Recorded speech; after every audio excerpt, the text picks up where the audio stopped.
Oi boys, welcome back to another video, and today we'll be recapping the decider between Queensland and New South Wales, and sheesh, what a game it was. It was a great game of footy. I won't be running through all the players like I have been, but we'll take a look at the stats and give our thoughts on the game and player performances. Alright, so the score at full time, 20 points to 14. In terms of team stats, you couldn't really split the two. The biggest difference was obviously Queensland had majority ball. Looking at the stats, possession 57% to 43. For the amount of ball that Queensland had, I feel like the Blues are pretty lucky to not get blown out. Val Holmes on the wing had a couple more try opportunities. I think he dropped it cold like twice. But yeah, they get the dub, and their path to victory, like I said in the preview, was a pretty generic, prediction. Whoever dominated the middle of the field would pretty much go on to win the game, and that was the case. Not only that, but it was always going to be the battle of the benches, and I also felt like that in the preview.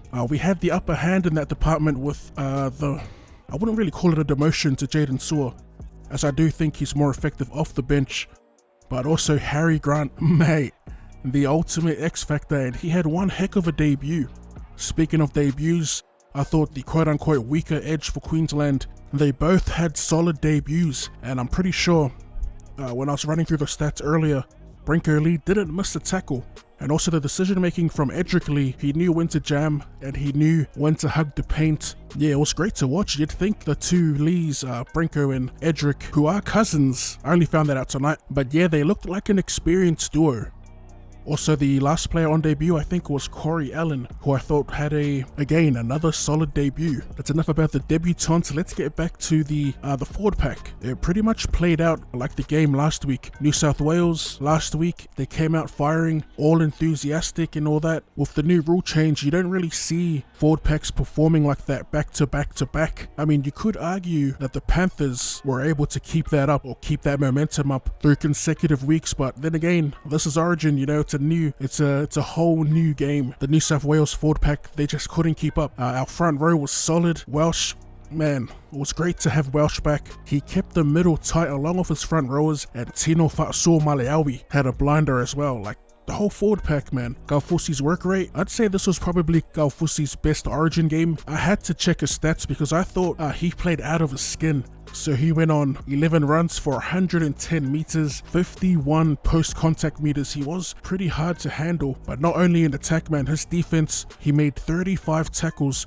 with 0 missed. I mean, come on, that's a bloody hectic game. Well, let's take it back to the bench for a sec. Not only was Harry Grant a beast, but Lindsay Collins, a bit of an unsung hero for the Queenslanders. I had to check his stats as well because, again, I thought he was one of the standouts. He went on 18 runs for 161 meters, and check this out, 75 post-contact meters, man. He was solid. So in the battle of the benches, Queensland definitely won that. In the halves, mate, Cameron Munster, money.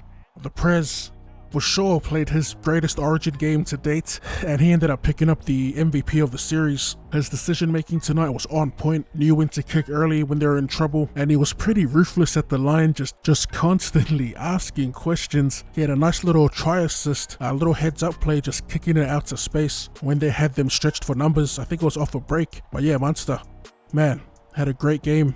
As for the Blues, Nathan Cleary, I thought he played well considering what he had to work with. You know, his big boys were getting dominated all match, and he even got them out of trouble a few occasions actually, one of them being a clean 40-20. As for the Blues back five, Teddy went off. Man, it was a nasty KO that sent Teddy from the field. Gutho did alright to fill in. As for that Teddy and Jai Arrow situation, I see a lot of people calling Jai Arrow a grub, but he clearly didn't know that Tedesco was already out cold. It looked bad on the replay too, but like I said, he had no idea that he was unconscious, and it's Origin, man. There's always a bit of push and shove after errors and big hits and whatnot. Yeah, it's a weird one. It's like bad timing or bad luck for Arrow because he just simply didn't know that Tedesco was out cold. But yeah, anyway, the back five, the main focus for me in the back five going into the game was the battle between Dane Gagai and Jack Whiten. And mate, Jack Whiten is the one coming up with an L between the two, between him and Gags. Origin Gagai, man, it was another strong performance. I think that's pretty much what I have to say about the game and the performances of players. New South Wales did well to keep the score tight, but like I said, it'll take an effort and a half to perform at that same level and intensity that they did last week, especially when you have to defend as much as they did. I bet it feels like playing 3 grand finals one week after the other. I guess I would be better suited to move back to the old format when 2021 comes around. But for now, in the words of Paul Gallen, the worst ever Queensland team are your 2020 State of Origin champions. As always, if you enjoyed that and would like to see more rugby league related content or more content in general, be sure to run it straight at that like button, subscribe to the channel if you're new. Thank you for tuning in, and I'll see you When it's time, I will never need a doubt who's behind. That's my later. team, that's my team. Loyalty over everything, that's my team, that's my team.